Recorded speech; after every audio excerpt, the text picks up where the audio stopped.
We're going to finish off with our last sort of formal session of the day with Bennett Brown, one of the only other three-timers here, I think. I think it's Brian and you. Wow. I think others like had conflicts. I don't think you could come the first year. Yeah, some excuse. You know what?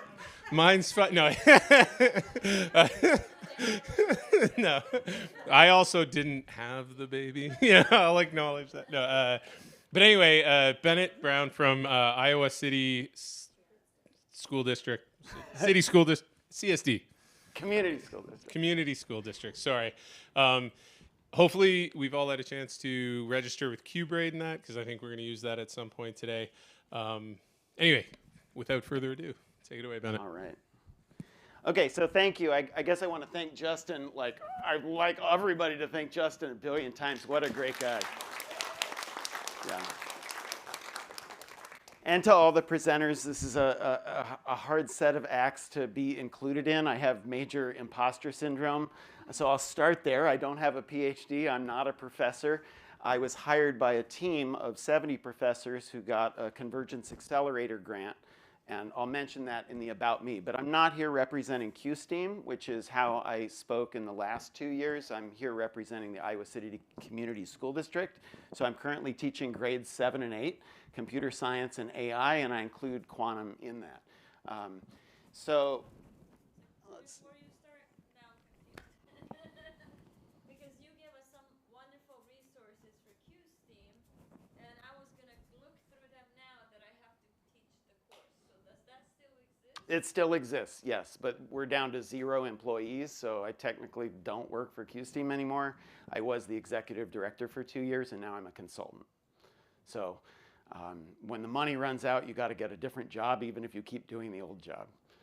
Yeah. But it exists, so I might reach out, but thank Yeah. you. Yeah, and I can still, I still have my QSTEAM address, and I still help professors regularly. I guest appear in their class and support the sort of activity that I'm going to do with you today. So because everybody else had an About Me slide, I'll follow suit. My identity is as a high school teacher at the high school-college boundary, though it's been over a decade since I've actually taught high school. I left the high school classroom to work for Project Lead the Way. I hired a team of 4 curriculum writers, 3 other curriculum writers, and the 4 of us created K-12 curriculum. So my own role was to write the Project Lead the Way instance of the Advanced Placement Computer Science Principles course, which was a new rollout. In the very first official year, the course that I wrote it represented about half of the adoption. There were 6 other instances that were developed under NSF funding, but Project Lead the Way funds under school membership fees. So I trained the first 60 teachers who piloted that course, and then cherry-picked 40 of them to each train in pairs, 2 teachers and 30 new teachers. So by the end of 1 year of rollout of that course, we had over 1,000 teachers teaching the computer science principles course. I packed it with stuff. There were 9 languages in there if you want to count the markup languages, but it was primarily Python-centric and included objects early. After that, I got a little frustrated with the for-profit behavior of the nonprofit I was working for and decided to go back to the classroom. And I had been absolutely inspired by the middle school teachers that I taught. I'm terrified of middle school. I always avoided even 9th and 10th graders.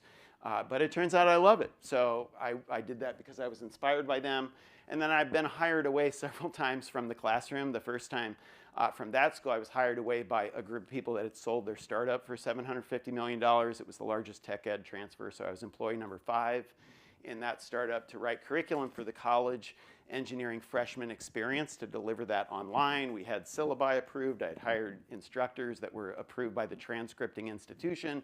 And then the startup geniuses pulled the plug because the cost of acquisition made it so that there would be 0 profit, and they didn't want alumni of a online institution that didn't exist anymore. So that was a very brief experience, but I studied them closely. And after I returned to the classroom, the QSTEAM team hired me because I had the pedagogical chops. I had trained a lot of teachers and have a lot of experience and knowledge of the literature and pedagogy, but I also had the physics chops. Both my degrees are in physics, although I'm ABD on a PhD. and walked away with just the master's. That was in quantum optics. I was calculating wave functions in a quaternary semiconductor, novel materials that had never been grown, so made a lot of estimates of electron mobilities and so on to determine what would make a good triple junction solar cell. Absorb the blue photons on the top, then the green photons, then the red photons, so that you could harvest as much energy as possible. And that, I tried to organize this sort of education, experience, and personal interests. I built a 4-bedroom house out of straw bale that heats itself. Well, the sun heats it. So in any case, that's me. Let me go back to that last slide. I put a screenshot here. They still have me listed as executive director on the website, but I'm not. I don't officially work for QSTEAM anymore. And I'm by far the least important people of the 70 people on this web page, even though they put me at the top. So David Oshalom runs the world's largest quantum internet out of Argonne National Lab called QNext. That's one of the research centers, the one at Argonne. All these folks are super important. The head of the quantum center at Michigan, the head of the quantum center at the Ohio State University, and the person I worked most closely with there is Zeke Johnston Halprin. My thesis advisor was Michael Flatte, who's a close advisor, close collaborator of David Oshalom, which is how they came to know of me. In any case, okay, so sorry for wasting time about me. That's not relevant. What is the most important effect in the classroom, pedagogically, is that you keep the goals front and center in front of your students. So my goals for this session, your goals for this session, are to design and create a 6-qubit entangled state. My work for QSTEAM currently supports a national quantum virtualization laboratory grant to a bunch of universities, and so they're creating integrated circuits that will produce entangled photons to order. So the sort of circuit that you're making would be instantiated on a chip for the purpose of sensing. So this is a real thing where you take a set of qubits and choose how to entangle them for practical purposes of detecting a molecule or whatever it is. In this case, as a student project, you're going to be making entangled dice, 2 8-sided dice. And a second goal is pedagogical. I want to improve your understanding of how the project-based or problem-based learning cycles could be used in your classroom. So I'll be demonstrating that. And then I also, because after 3 days, I'm like, well, what did people miss in the set of presentations? So there are a couple things I want to include because I think they will be helpful to you. And that's the third goal there, to reinforce some of the basics. So I also want to reinforce some teaching techniques. I thought that you did an excellent job, all of you, all the presenters, on demonstrating good pedagogy. One thing to do at the beginning of a talk is to give people a chance to meet each other, develop a sense of belonging in the classroom community. And a side effect of that that's hard to understand is that when you have people talk to each other socially about content, it changes how the brain stores that content. It tags it as socially relevant, and it turns out that that improves what your students will understand. So by asking your students to produce something from their own experience and share it with a neighbor, the rest of the class will be stored by them in a more efficient and more meaningful and more connected manner. So I want you to turn to a neighbor and please share, think back to your experience when maybe you have never done a research project. You're at a teaching university. I doubt it because you all have PhDs. But as an undergraduate, or whenever it was, what was the impact of your first experiences using professional tools to do research?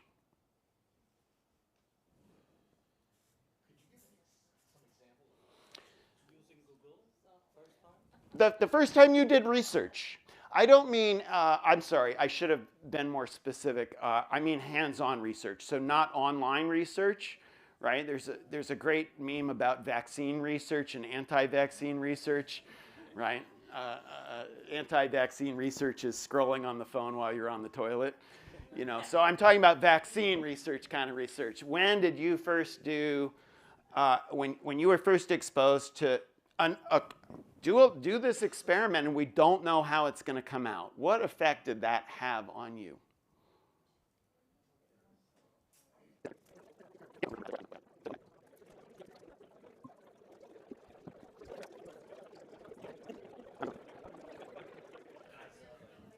All right, and now if you'd permit me to cut you off. So I went to MIT as an undergraduate. There's a very strong undergraduate research program, and I feel like most of my formation as a teacher and a scientist came from experiences. I'm curious, 5, that was formative for you, that first research experience, and 1, like the question didn't connect. Can I just see your response to that? 5 is first research experience, totally important. 1, not important. Look around.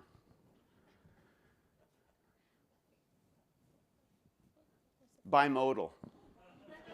Yeah, but a lot of 5s.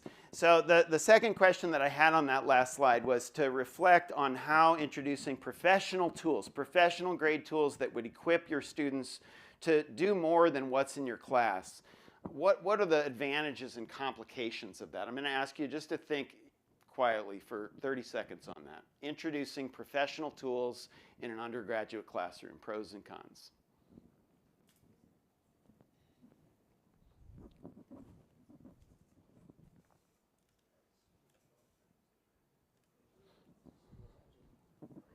Okay, and can I get somebody to share a pro? What are some pros? Yell them out, don't raise your hand. What are some pros of introducing professional tools?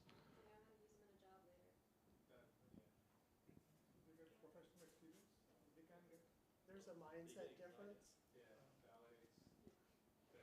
You're not in school anymore, you're actually working towards something. Yeah, there's a kind of out-of-the-box sort of mentality that's different from school. And what are some of the downsides? They break stuff. They want us to spend more time so that we can give more details about it. You think to them. We debug more. Okay. Something is plus and minus. Sometimes the tools hide the clockwork underneath. And sometimes they need to know the clockwork underneath, and sometimes they don't. I'm going to show you a tool that we're going to be using. I'm just dragging the browser over here. So we're going to use Quirk. That's a simulator that goes up to about 25 qubits. And most of these gates are not needed by a student. They're not going to be understood by a student. I need to shrink the screen a little bit so you can even see the bottom palette of gates. Most professional tools have more bells and whistles than the student is going to need, and that confuses and overwhelms many students. Nobody mentioned that, but I want you to have that in mind a little bit. So, okay, so let me go back to the third goal now. So to teach some of the basics that I feel like were left out. This tool was mentioned but not shown. That's a block sphere in the middle. These are projections onto the z-axis where the one ket is 0 probability of measuring the 0 ket.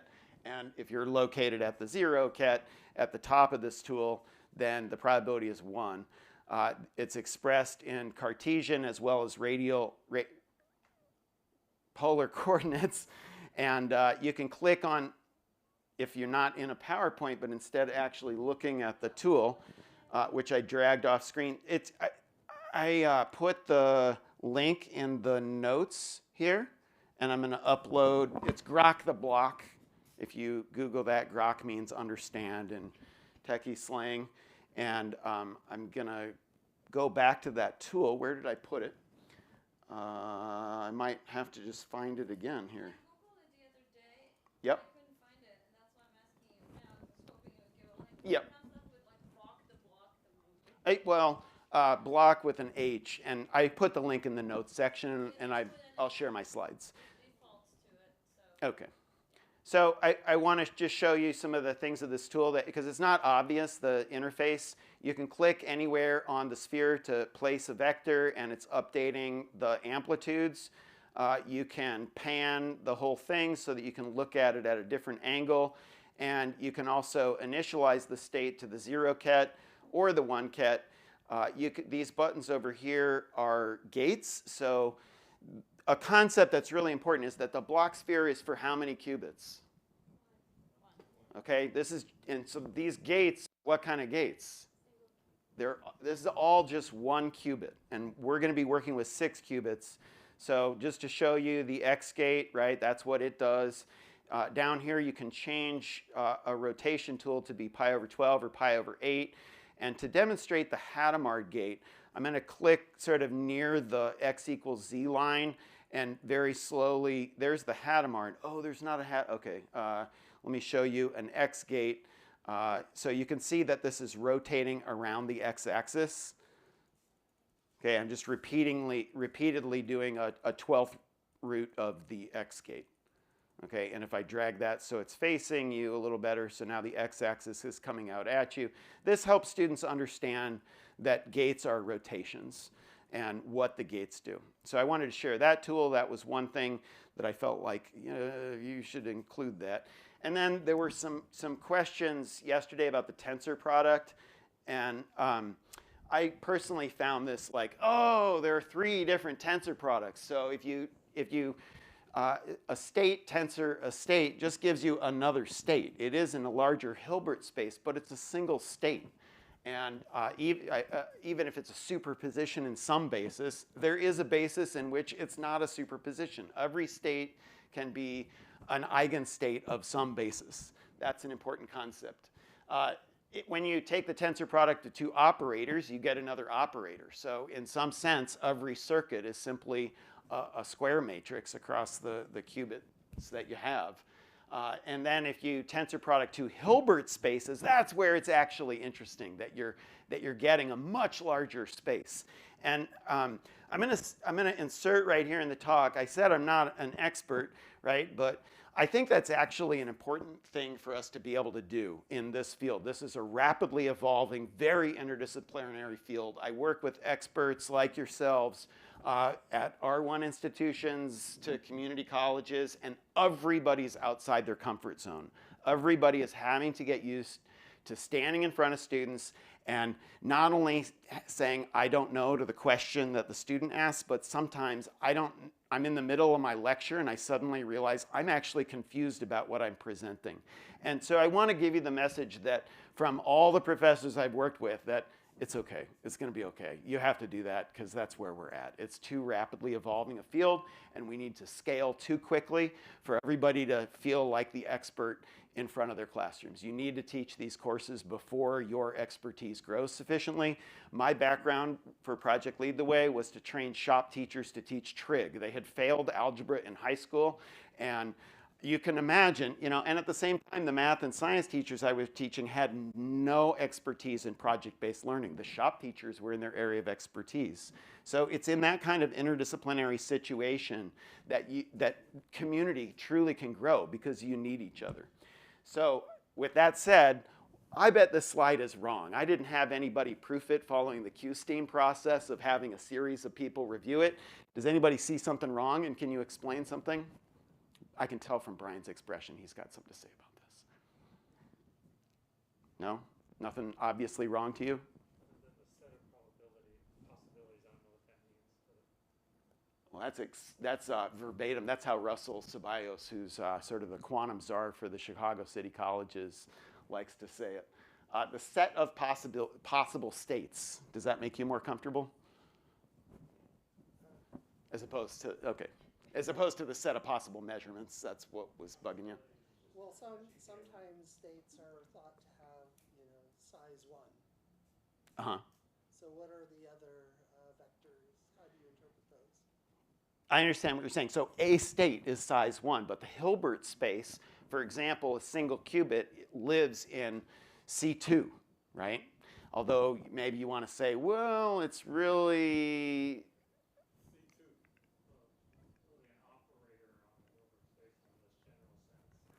So, there are nuances I'm going to brush over. I think of having n qubits, it's 2 to the n minus 2, because you lose 1 degree of freedom for normalization, and you lose 1 degree of freedom for global phase.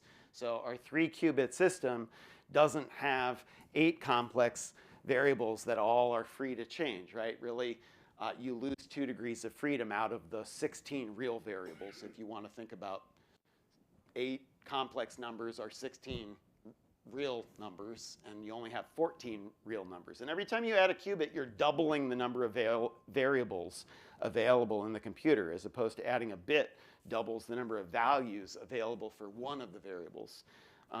So the reason that this activity that I'm about to share with you is so important to use 3 qubits rather than 2 qubits is that this is where the exponential nature appears. So again, I just made this slide last night to sort of complement what I had seen happening. So maybe there are errors, but if die A and die B are labeled that way, A and B, then the space available to, does somebody have a laser pointer that I could use? So the Hilbert space of die A, it's all the possibilities, ket 0 through ket 7. And similarly, die B, ket 0 through ket 7, but the combined 2 dice have 64 states available to them. So when you tensor product the Hilbert spaces, you get a much larger space. And this activity is really about what happens if you allow entanglement between 2 Hilbert spaces that are being addressed, if you will, by 2 separate 3-qubit registers. So a quantum register, thank you very much, sir. Which button makes it point? Okay. Okay. So you're building a 6-qubit circuit, and if there's no entanglement between the dice, it's a much smaller set of possibilities. The project that I'm about to have you work on of programming 2 entangled 8-sided dice is an example of a project. So in a problem-based learning cycle, that's not the right one, in a project-based learning cycle, you're kind of in the middle. And the standard here in problem-based learning is that you start at the beginning stating the problem. What are you going to do here? You're going to make, there it is. Okay, so you know where you're headed. You know why you're trying to learn specific skills. You know there's an open-ended problem at the end that you're working towards. And the difference between a project and a problem is in how well defined the project or problem is, whether you're providing all the information, whether you've taught all the skills and knowledge necessary. Here, I'm going to teach all the skills and knowledge necessary for you to build entangled dice. All of your projects will look similar. They'll be different, but they look similar. So I would categorize that as a project versus a problem that would be like, ask a research question about programs that create entangled dice and conduct the research on a quantum computer. That is an ill-defined problem. So that's where I want to encourage you to think by the end of this session, how could I use open-ended problems that are ill-defined to get my students doing research? How can I provide them access to professional tools that would enable them to do research? And so that's why I'm introducing QBraid as a platform where you can execute on real quantum devices and answer real questions that you have about how these things work and what the results are. So here's the open-ended project. I want you to create 2 dice in which if you only have one of the dice that you can't tell it's entangled. It rolls 0 through 7 an equal amount of times, roughly.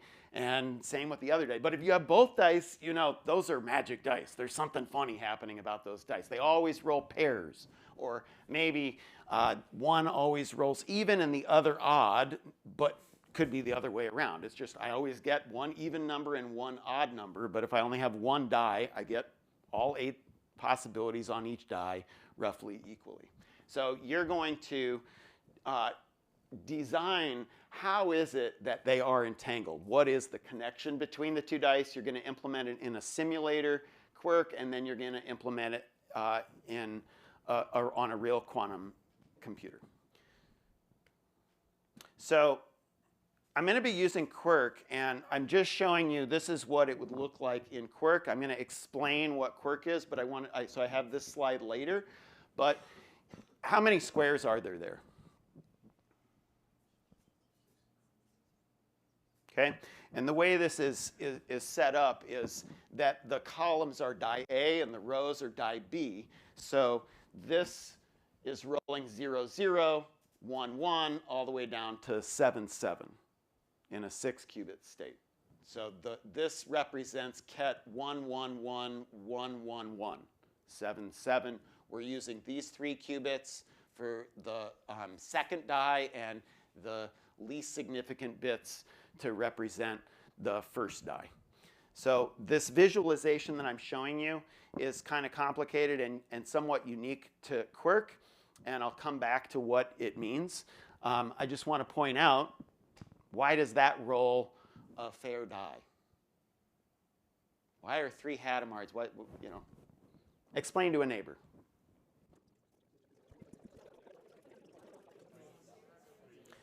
Okay, and now I'm going to cut you off and make sure that everybody got the basic concept there.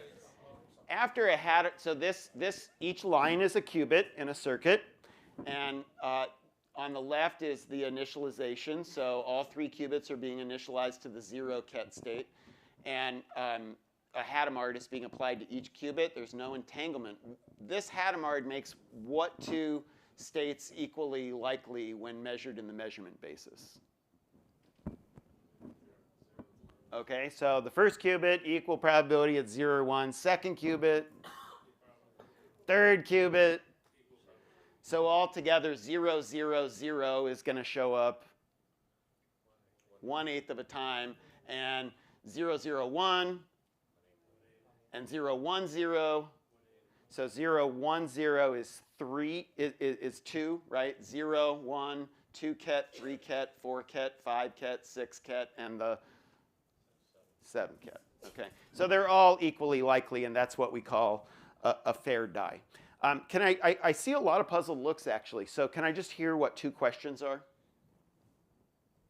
How do the blue dots represent the 1/8 Yeah, I'll come to that. Great question. I'm glad that you're curious about that. What are some other questions?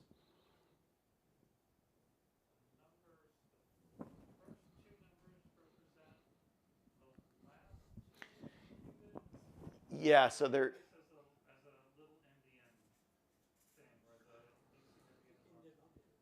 Yeah, so the way that they're showing this is a 0, like this state right here, this square is visualizing the amplitude of, in the row you see 0, 0, blank, and in the column you see blank, blank, 0. So this one is 0, 0, 0.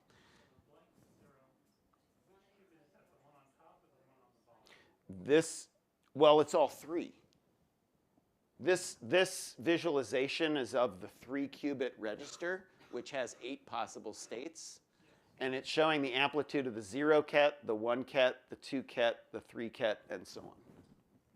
Yes, but I'm trying to map those 3 digits to these 3 qubits. Uh-huh. So, oh, you're asking the endian question. Okay, so this is the least significant bit. And the reason for that in Quirk is that you start with the top qubits, and as you if you want more qubits, it adds it to the bottom. So you're going to be adding more significant bits at the bottom. Okay. Some quirks about Quirk. So I'm going to, on this slide, address just the visualization. This is the amplitude of one of the kets of the combined state. And the amplitude is in the complex plane right there. So that radial, this circle is a unit circle, and the amplitude is right there. By drawing a circle around it, you're visualizing the square amplitude, pi r squared out of pi r naught squared, if you will, where r is 1.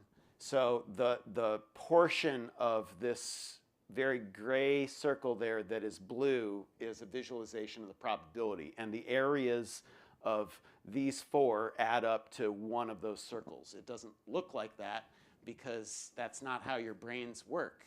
And so for that reason, there's a second visualization of the relative probabilities, of the absolute probabilities, with this rectangle. So this bar here is coming up from the bottom 25% of the way, and the visualization here is showing 25%, 25%, 25%, 25%.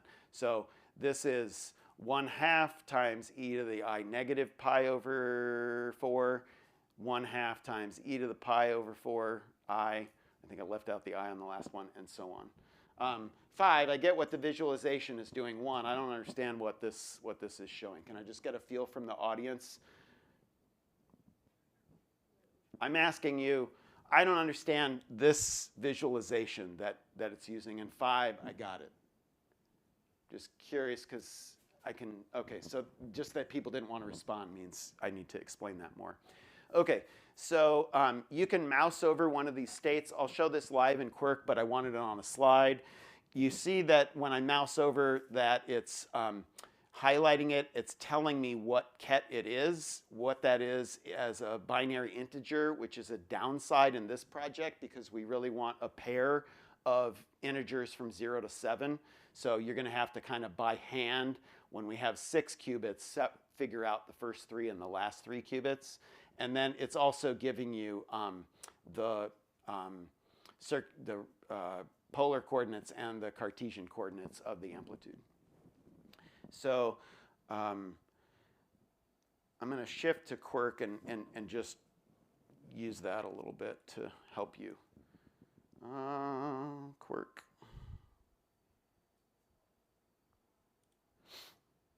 Oh, that's my slides. It just looked like Quirk.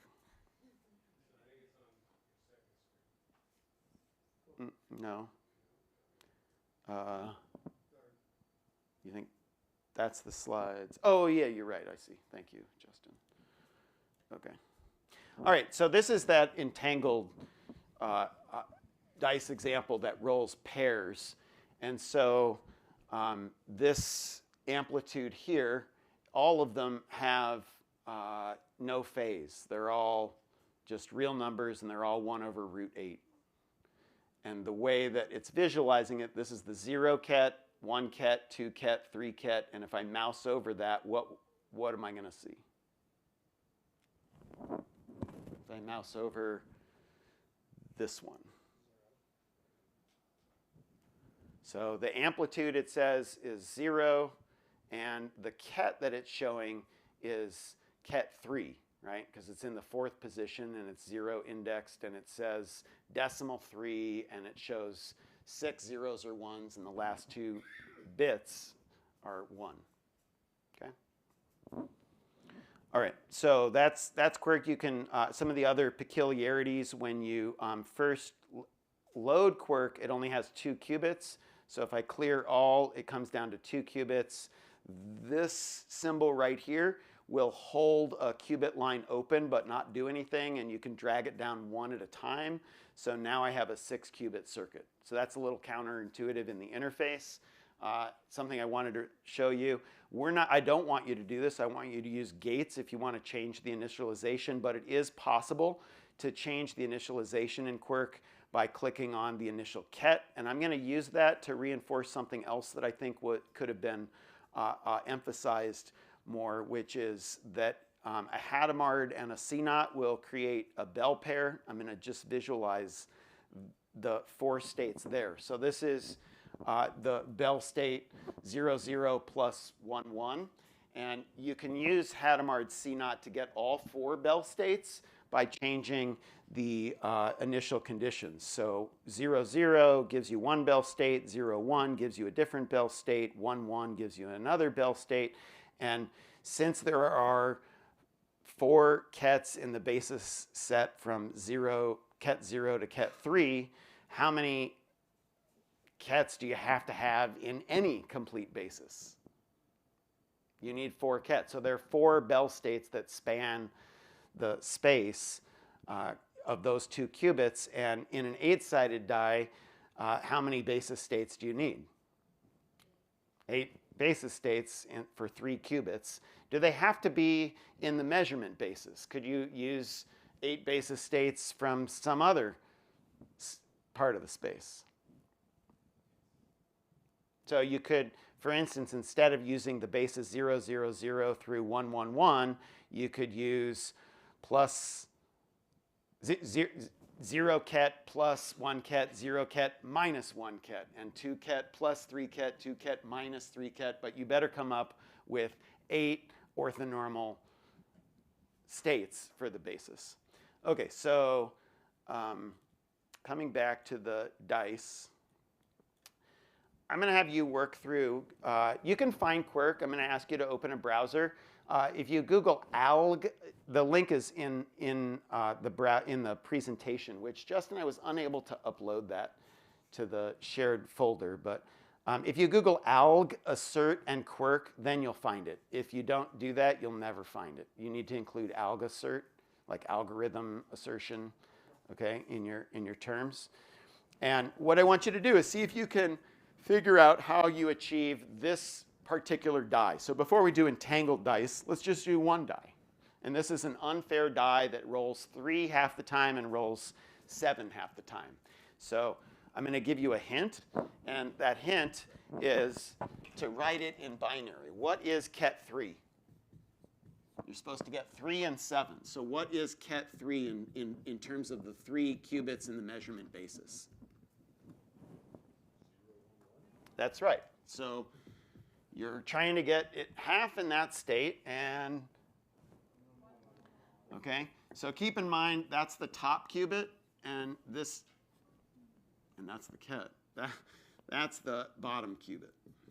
So I'm asking you to create a 3-qubit circuit that has a visualization showing that half the time you'll get ket 3 and half the time you'll get ket 7 when you measure in the measurement basis. Discuss it with a neighbor. Do this in pairs or even more.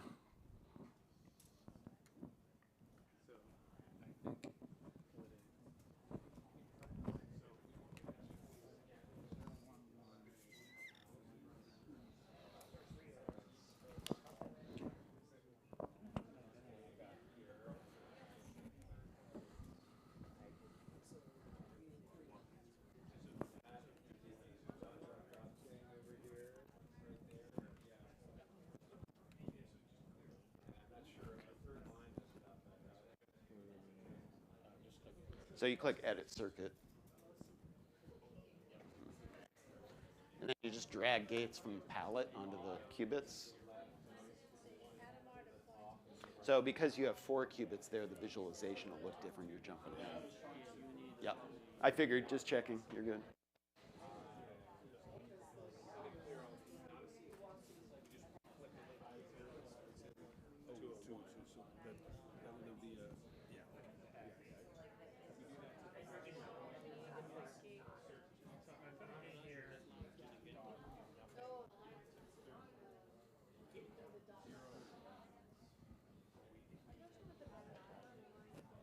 The ...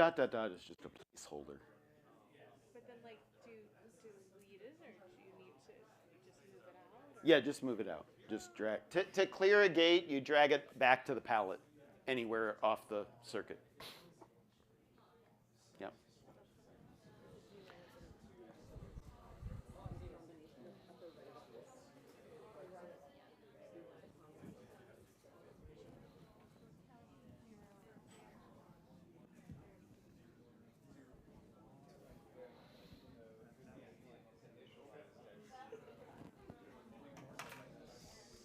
Uh-oh.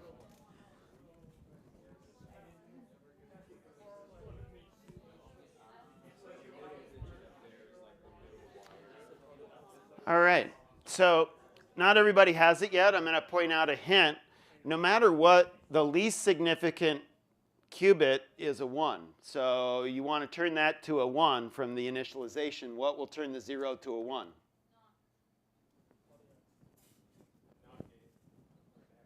There we go. I was just looking for somebody to answer it a different way. Yeah, the X gate, the NOT gate.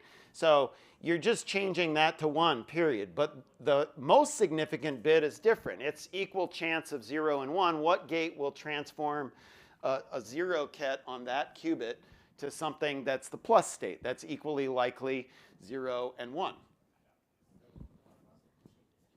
Mm-hmm. So now I have the 3, right? Uh-huh. You would have here 0 and 1, correct? Yeah. Say, what's the question? I mean, here that's a 0 and this 1, correct? Yeah. So in the what this 0 means here is that the least significant bit is 0 or 1. Yeah. Yep. Okay. So what you've spelled out here looks like, oh, slideshow, looks like this. That'll do the trick. So I think that the confusing part is the state in the left is actually from bottommost. You start from the bottom, and the middle, and the top. Yeah. This is the most significant bit, which when you write it out means it's on the left. Yeah. If you think about just a decimal, 123, the 1 is worth 100. It's the most significant bit. So when we write decimals, we put the least significant bit at the end. We do the same thing when we write cats. And what is different among tools is whether the circuit has the most significant bit at the top or at the bottom. So the IBM Composer does it one way, Quirk does it another way, and that is thoroughly irritating. Okay, Tom and then Oliveira. Oh, IBM does it this way? Okay, so there's another tool that goes the other way. Yeah, or text, yeah. Yeah, Oliveira. Thank you, Tom. So in our case, we have bits 0, 1, 1 and 1, 1, 1. And so the top line signifies that one that it's 0 in one case, 1 is one case, right now. I can't read from there. So the top qubit here is the ones place. The ones place. This qubit is the twos place, and this qubit is the fours place. So why do you need the NOT gate? Because it's originally a 0. So I need the NOT gate to turn that to 1. And it's always the 1. Yeah, it's always the 1. And then the third one, why should I need the I forgot. We did this once. Yeah, you're good now. Oh, you forgot why you need the Hadamard? So, okay, so the question is, why do we need a Hadamard on the third qubit? Does somebody want to explain that? Why do we need a Hadamard on the third qubit? Is the question.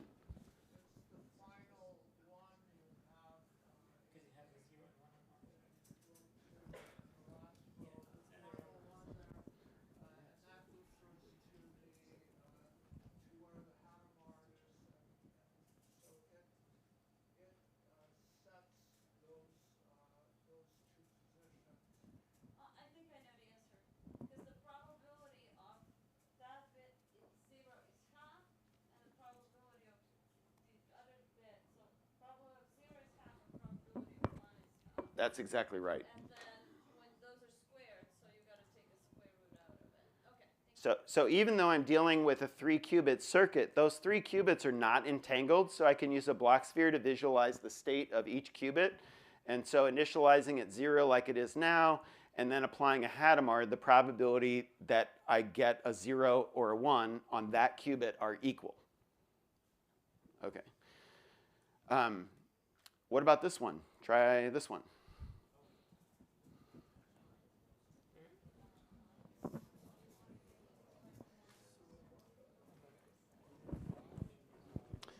I strongly recommend you provide this hint for yourself. Write out the 3 and 5 in binary.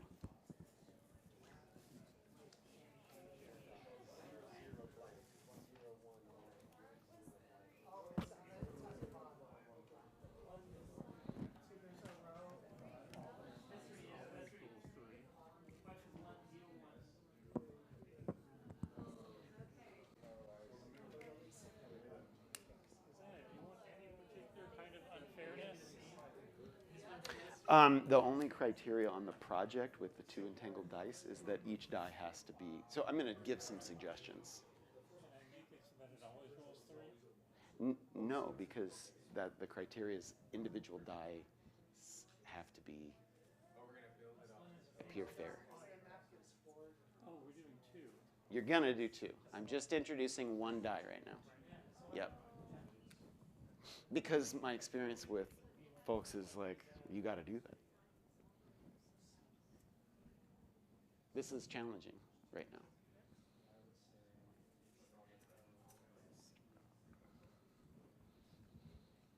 It's awfully quiet. How many of you have this done? 5, I got it, and 1, I'm lost. Give your neighbors. Check in with your neighbors. Talk it through.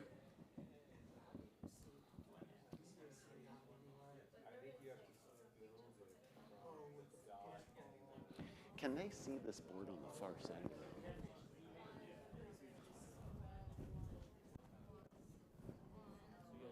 You can? You can.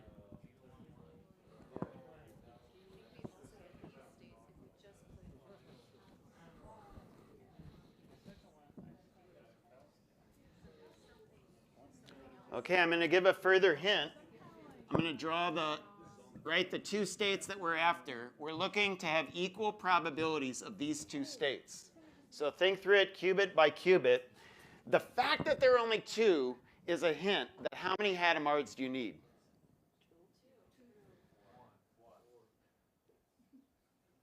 So a Hadamard is going to change a single state in the measurement basis. It's going to change one qubit to be a superposition of two states in that qubit. So that's an easy way to get the 1 and the 0, 50% chance each. But you can't use a Hadamard for this because it's not a single qubit phenomenon. The state of that middle qubit depends on the state of the most significant qubit. So you have to determine it based on the value of the most significant qubit. So you could apply the Hadamard to the bottom qubit or the middle qubit first, but the other qubit needs a CNOT gate. I'll give you that hint. There are a lot of possible answers. Here's one. I hate interrupting because I still hear about 5 productive conversations, but I'm gonna. Can I call your attention, please, to the rest of the visualization in Quirk? They call this the probability visualization. Of course, this is a block sphere, and that yellow dot is in the middle, saying it's no longer coherent. You cannot use a block sphere to visualize the state of this qubit, which I'm going to call, this is die A. We're only dealing with one die so far. And what would be helpful is if we label these. This is A1, A sub 1, A sub 2, and A sub 4. That's non-standard to do that, but that's how I'm going to refer to them. Okay, so this is like the 4's place in the die A. And why are these no longer describable by a block sphere? Raise your hand if you got an answer to that. Why can't I use a block sphere to visualize these two qubit states? 2 people. There was a suggestion to wait until half the class has their hand up. I do that. I keep giving hints, actually, until I see at least half the hands. I often will wait for everybody in my classroom. So that's 5 people that I've seen throw a hand up. A block sphere, so here's some hints. A block sphere is useful for visualizing the state of one qubit. Are these qubits in a separable single qubit state? Is it the state of this tensor product, the state of that? Are they separable? If you know how this qubit came out, does it give you information about how this qubit was, what the measurement made on this qubit? If I know that I got a 1 on the most significant qubit, do I know anything new about the state of the middle qubit? So they're entangled. If they're entangled, it's a non-local state. You can no longer talk about the state of a qubit. It's a 2-qubit state. And that's all it is. There's no way to separate those 2 qubits from each other. So I knew that. I knew answer to your question, but I had a question before that. I don't understand why they're entangled. Like, why is this not different than the problem we did before? Why is one qubit depending on the other? Yeah, so it's by design. The reason I chose 3 or 7 here is because you could do that without entanglement. So it lets you think through changing to binary, using NOT gates, using Hadamard gates, single qubit gates. So this. How is this other example different? It's the same example, different number. It's not the same example, of course. One is 3 or 7, and the other one is 3 or 5. And because the way that we're representing the states in this 3-qubit register, this is a separable state. You can talk about the state of each qubit. And yes, this qubit is not in a measurement eigenstate, but it is in a state. That qubit is in a state. Whereas in the second example, you can't talk about the state of these two qubits. It doesn't make any sense. To ask what the state of this qubit is not a question that has an answer. That qubit doesn't have a state anymore. It doesn't exist on its own. It only exists as a non-local state that's distributed across two qubits. Those two, whatever they are, two transmon qubits, don't have a state that exists on one or the other. The only state you can talk about is the state of the two qubits. That's how I set up the example. Yep. And you can see real easily which qubits are entangled with each other, because what creates entanglement?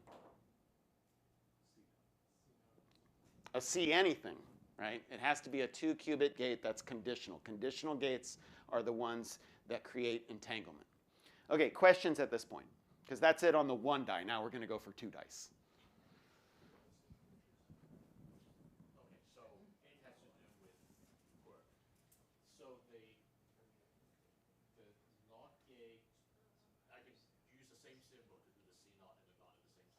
Correct. And the literature varies on whether it's a circle with a plus or whether it's an X. Both are fine. And in fact, in Quirk, when you mouse over it, it switches to the other one. Yeah. Other questions? Okay. So this is the example 1 that I gave you. And I just want to clarify again that in their visualization, this is Ket 0, and that's Ket 63. And that's not how I want you to think of this. I want you to think of this as Ket 7a and tensor Ket 7b. So this state right here, you can take tensor products of a state, okay? But that doesn't mean it's separable, because that state right there is separable into the 6 qubits. If I only had that state, I'd be fine. But this whole state that the 6-qubit register is in, you can't talk about die A or die B anymore. They don't exist separately. They are in a non-local state that spans both dice. And when I know the outcome of die A, whether it's 0, 1, 2, 3, Ket 7 for die A, which I would label, so this state right here is 0 in A and 0 in B. That's plus, what's the next state that has a non-zero amplitude? Okay, so you could write it a lot of different ways. It doesn't really matter as long as you're expressing what the 2 dice are, and they're not indistinguishable, because you could use like a red die and a blue die to distinguish them. Okay.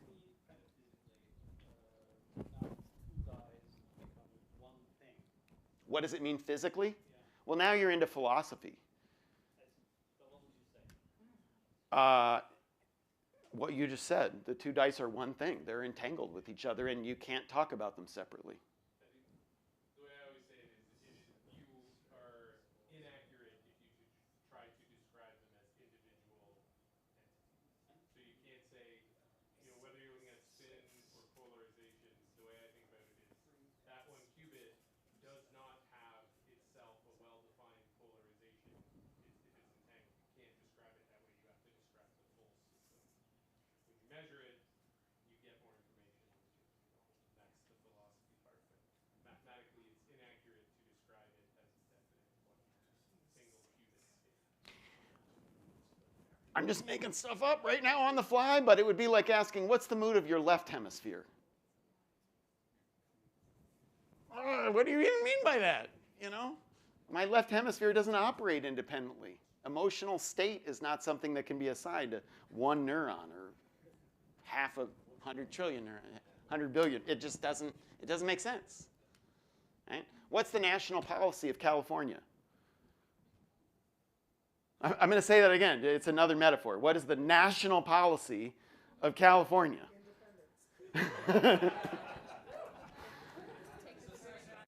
You get the point, though, right? Like, it doesn't make sense anymore. OK, so that's the example I'm going to give you. And I did already show you the answer. And I forget whether if I click, it's going to show you the answer.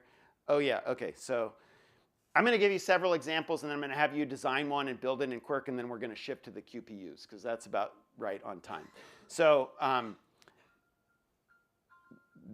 one way you could build, did I not put the project? I thought I had yeah, so the criteria, I just want to review this because of some questions I got as I circulated. I'm asking you to design a pair of entangled dice, and there are some criteria that you have to meet. So they have to be entangled. The outcome of one die has to inform the outcome of the other die. You have to gain information by looking at one die about what the other die will roll or already has rolled. So they have to be entangled, and they have to each appear fair. So would it be okay to have a pair of dice that always roll 3s? Because if you had either die, you'd be like, that die always rolls 3. It's not a fair die. The dice, when separated, if you roll only one of them, you're making a measurement on the non-local system, but you're only seeing the measurement on one die, and you have to not be able to tell what's going on if you only look at one die. Another way to say that is that the visualization in Quirk should be kind of Sudoku-like. So every column has the same total probability. Every row has the same total probability, which means that if you really want to create problems for yourself, you could fill in this table to establish what you're going to try to design. So if you try to aim for that, you'll achieve the criteria, because all 8 rows have 1/8. I'm not using the Quirk visualization. Each of those 8 squares should have a 1/8 probability and a 1/√8 amplitude. Does it make sense what I'm showing here? Okay. So you don't have to have just one square likely, one state likely for each outcome of each die. You could do, for instance, I have up there, one die rolls even and one die rolls odd. I would encourage you to try to do that. You'll learn quite a bit about computer science by doing that. I'm tempted to give you the answer because I don't want you to use that one. But I'll leave it to you to think through. The prime, non-prime example, again, you're not talking about die A rolls prime and die B rolls non-prime. You're talking about between the two of them, one rolls odd, one rolls even. Or between the two of them, one rolls prime and one rolls non-prime, but it might be either die that roll the prime. So those are 2 examples that meet the criteria.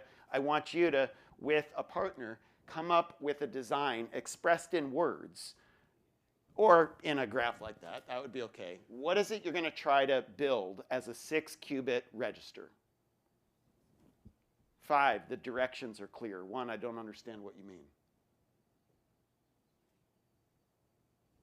I'm looking to see, so in this situation, I scanned the tables to make sure that there's a 5 at each table, and I didn't see one at these 2 tables yet, but I didn't get answers. Are the directions clear? Okay. Okay, go ahead and try to just design the dice, and when you think you have a design, try to implement it in Quirk.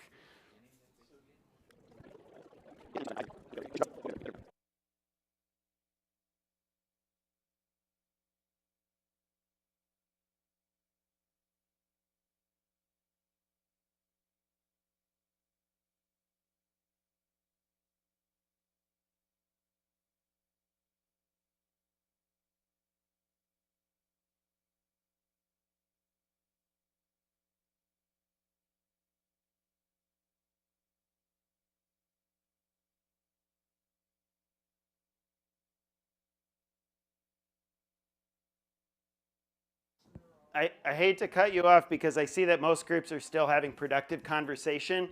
I am going to point out what some of you learned because you chose an example that was even odd. So what's the difference between an even number and an odd number in binary? The last bit, right? The ones place. So again, I've lost my Quirk. There it is. Okay. So if you want that circuit, okay, you want, actually for all of your circuits, if you met the criteria, you can construct the circuit by starting with one die random. So you can, all positive outcomes of this assignment, all solutions that meet the criteria, you can just randomize the first die and then use gates to set the second die.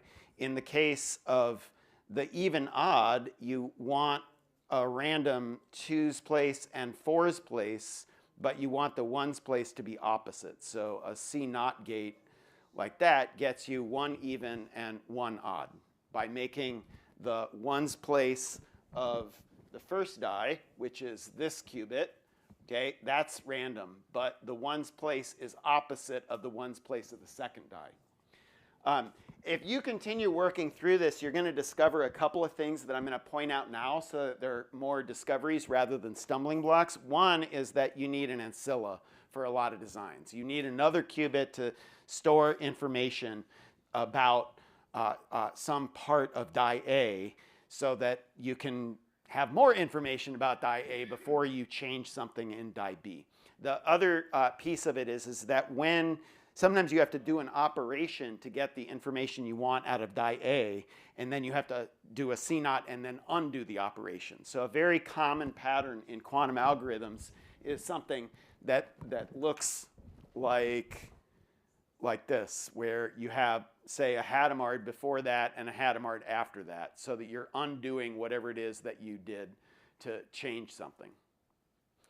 I'm going to stop with Quirk now and shift to, let's execute on a real quantum computer and see how crappy they are, okay? It varies day to day. There are days when it's like, wow, I rolled pairs 100 times. It's almost perfect. And then there are days where it's like, none of those were pairs. So let's see what it looks like. I'm going to talk you through the code.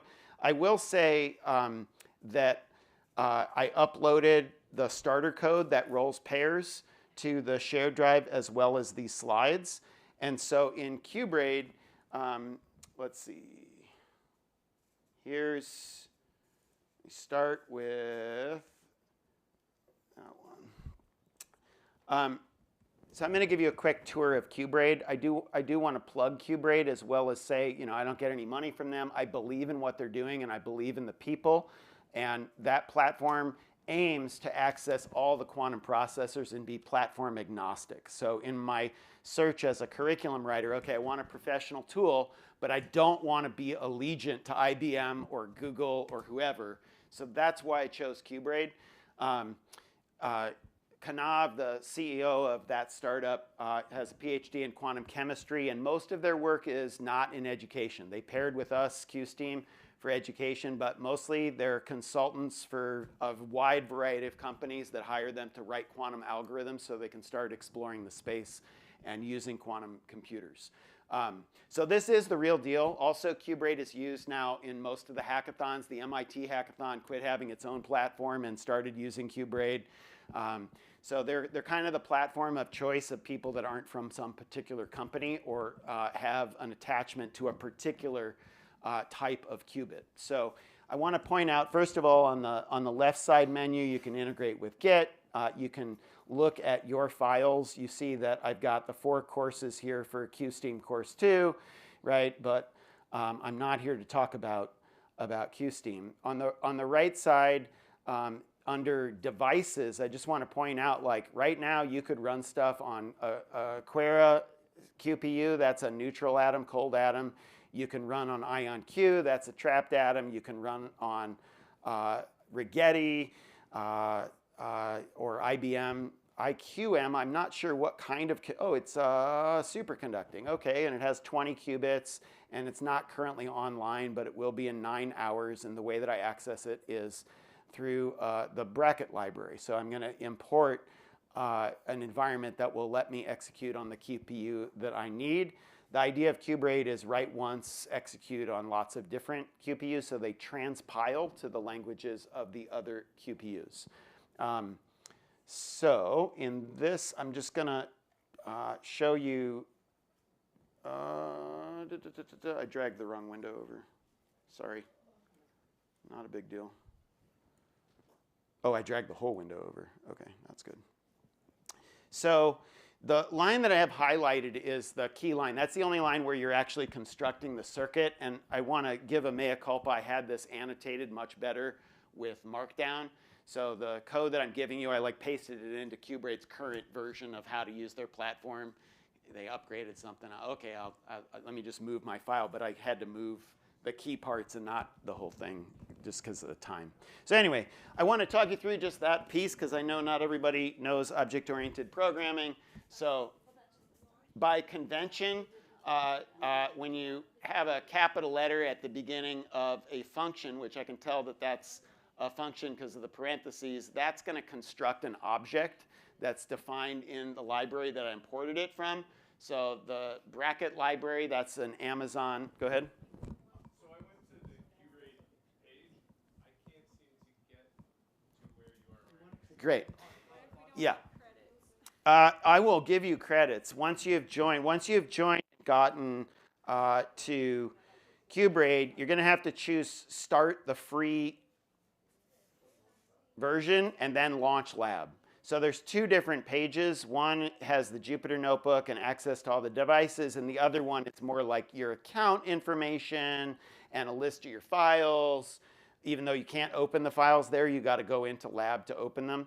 So once you have joined, click on organizations, you're going to join the CSU San Marcos organization. I'll give you credits, but you don't need credits to execute on a simulator. So you can go ahead and execute on QBraid by choosing a simulator from among the devices, and you'll be able to do that by launching lab. And when you click launch lab, it does take a minute to load. It'll be less later. So, I'm installing all these in a Jupyter Notebook. Shift-Enter will execute the cell. And there are a lot of bells and whistles, like you can move cells up and down, you can insert a cell, you can split a cell, you can change the cell from code to Markdown.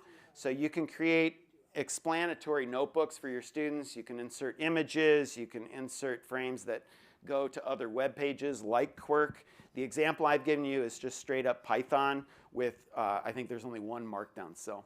So the way that all the libraries work is to use a method of some circuit object. And again, this is going to be different in Qiskit compared to Bracket, compared to Circ, et cetera. But they all work basically the same way. So I'm calling a method on the object I've constructed. This one puts a Hadamard on the 0th qubit, then a Hadamard on the 1st qubit, then a Hadamard on the 2nd qubit, and then a C0 with the control on the 0th qubit, like that, and the NOT gate on the 3rd qubit. So I'm just constructing the circuit in a single line. You could do that in other ways because each call returns a circuit. So once I built the circuit, the bracket library has a pretty print that's not very pretty. Some people like to use IBM Composer because then you can drag and drop in the platform rather than having to type this out. Hey, I forgot to mention, in Quirk, a huge advantage of Quirk is that your circuit's the URL. So I don't have Quirk in this. Well, there's also export, which will put it into Qiskit. But what I'm pointing out is you can have students turn in work. Like if you have Canvas with a text submission, you can just have them submit the URL of their Quirk circuit, or you provide an example to them, which I put some of the Quirk circuits as a link in the notes section of the slides that I shared. Okay, so just to run this, I've already run it, so I want to save the time, but I've added a couple of functions in the Jupyter Notebook that parse out the state. The 0, 1, 1, 0, 1, 1 ought to be 3, 3. Does that make sense? So it's labeling where what the states are in the same way that Quirk does. So this is 0, 0, 0, 1, 0, 2, 0, 3, 3 on die A and 0 on die B, and this is where you roll 7, 7. And you can see that most of the results were pairs. Okay. So the way that you do this to execute on different devices is all in this line right here. So you're setting, right here I'm setting a device in the code to a scalable vector net. It's not scalable. What's the S stand for? SVG is scalable vector graphic. SV is a state vector. It's a state vector simulator. There we go, as opposed to a tensor network simulator. Okay, so that's a simulator, but I'm immediately overriding the value of device with an actual device. So that code was run on a Rigetti machine. And you can get different devices by clicking on the devices menu, whatever you want to run on. So let's say I want a cold atom computer. All I got to do is copy that device and paste it right there instead of that string. Really? Okay. So leave the quotes, replace the string, Control V, and now I'm going to be running on a query device. So Shift Enter. Shift Enter. The asterisk there means that it's currently executing. It won't be done until it returns the result, but I can go ahead and just Shift Enter all the way through the notebook, and it will hang on to that until it's done. So you see a star now next to both of those, an asterisk, and so on. So when it's done, I didn't actually need to re-execute those. It still remembered my functions, but and so on. So I don't need to execute the rest of the cells and find out how many credits I have left. But when that executes, I'm going to see how the neutral atom computer did. So I encourage you to upload the file that I shared with you.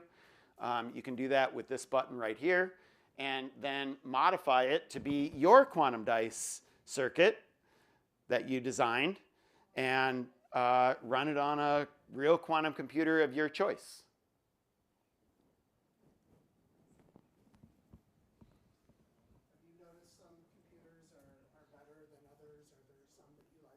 I don't remember. I don't recall. To quote Peter Gabriel, which I think was about Reagan. I don't know. I mean, yes, but it varies by time. That's what I've really noticed is they'll bring up their machines for like an 8-hour shift, and by the end of the 8 hours, it's like they shouldn't have 8-hour shifts. They needed to recalibrate the machine much earlier. Other questions? Okay, so I'm going to leave, we have 4 minutes left, and I should leave that for you to work, but I just can't bear not closing out with a reflection question. So let me go to that.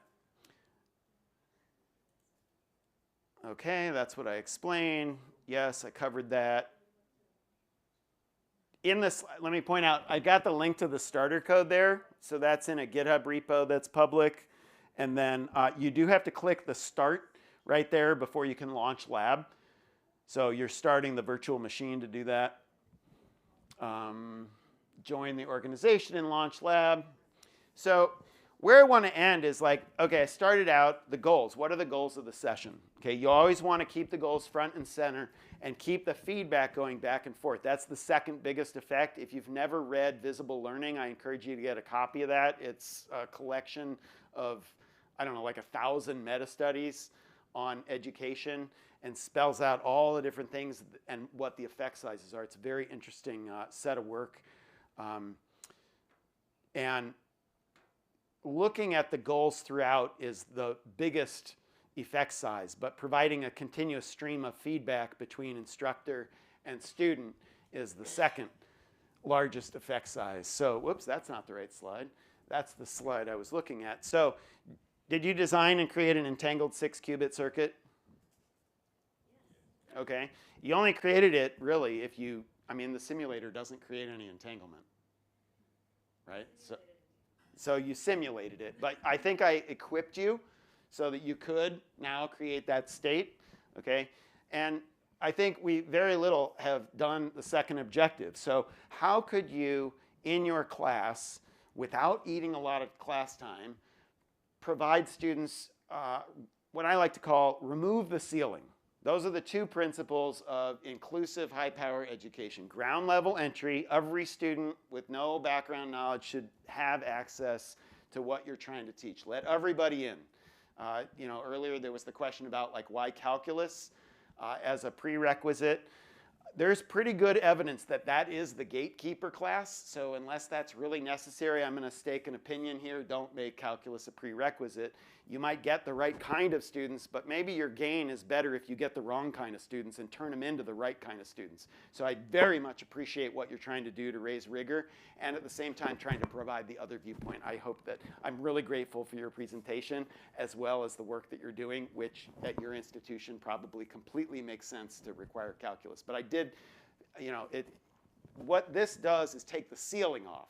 So even if you don't have ground level entry, and students need a lot of prerequisites to take your first QIS course, you can make it so that at the end of the QIS course, they are able to do publishable research. They might not be able to in the sense of having all the other skills necessary, but they will have the access to the equipment and the experience on the real equipment. So take a minute with a neighbor. How could you incorporate the QPU part, the QBRAID part into your course? What do you see as the barriers and what do you see as the benefits? I'm going to take a minute and talk at your tables, please.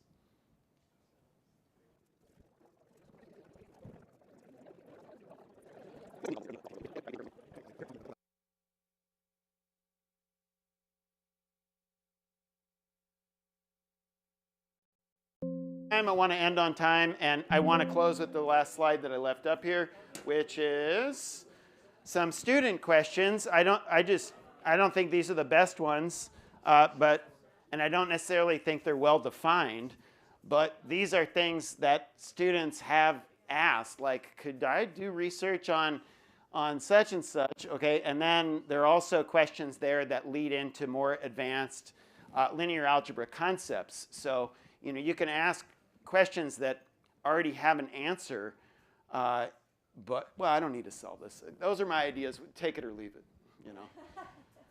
Yeah. Okay. So thank you very much. I really appreciate your the whole 3 days. Thank you, Justin. Thank you to all the presenters.